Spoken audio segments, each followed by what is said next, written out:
Hello everyone, आज हम class 10th NCERT maths unit first का स्टेटमेंट करेंगे the fundamental theorem of arithmetic. इसकी स्टेटमेंट ये है, statement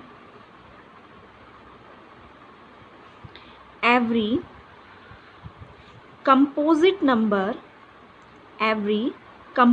number can be expressed या फैक्टराइज भी बोल सकते हैं आप, expressed as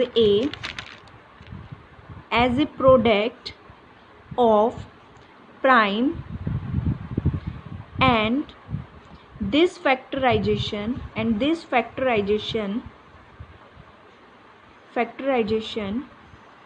is unique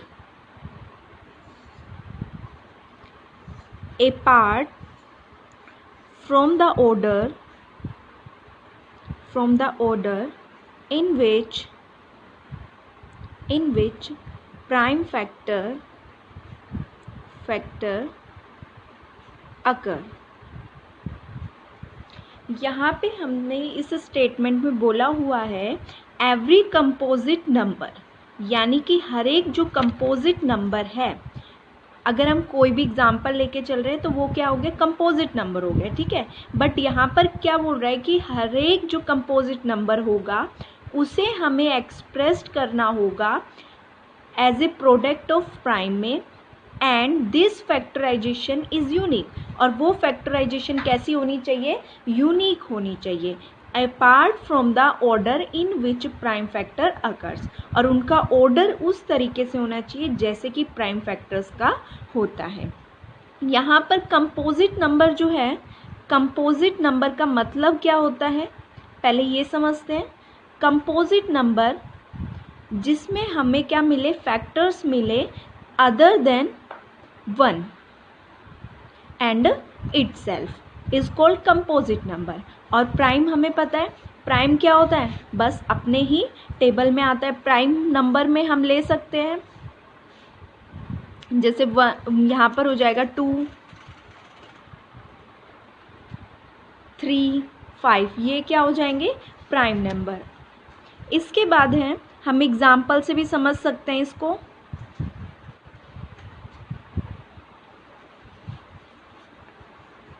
twenty 24 लेते हैं हम, इसका प्राइम फैक्टराइजेशन करेंगे। 24 का पहले प्राइम फैक्टराइजेशन करते हैं इसका। 24 2 से स्टार्ट करेंगे, 2 1 जा 2, 2 2 जा 4, 2 6 जा 12, 2 3 जा 6, 3 1 जा 3। यहाँ पे इसका प्राइम फैक्टराइजेशन हमारे पास आया है 2 × 2 × 2 × 3। अब स्टेटमेंट पे आते हैं। कंपोजिट नंबर हमारे पास 24 हो गया, can be express as a product of prime, और उसे हमें क्या करना है, प्रोडक्ट ऑफ प्राइम में दिखाना है। हमने यहाँ पे शो कर दिया। उसका जो फैक्टराइजेशन है वो कैसा होना चाहिए, यूनिक होना चाहिए, यानी कि आप 24 का कितनी बार भी कर लो, उसका जो फैक्टराइजेशन होगा वो हमेशा यही आएगा। तो इसलिए फैक्टराइजेशन कैसा हो गया, यूनिक हो गया।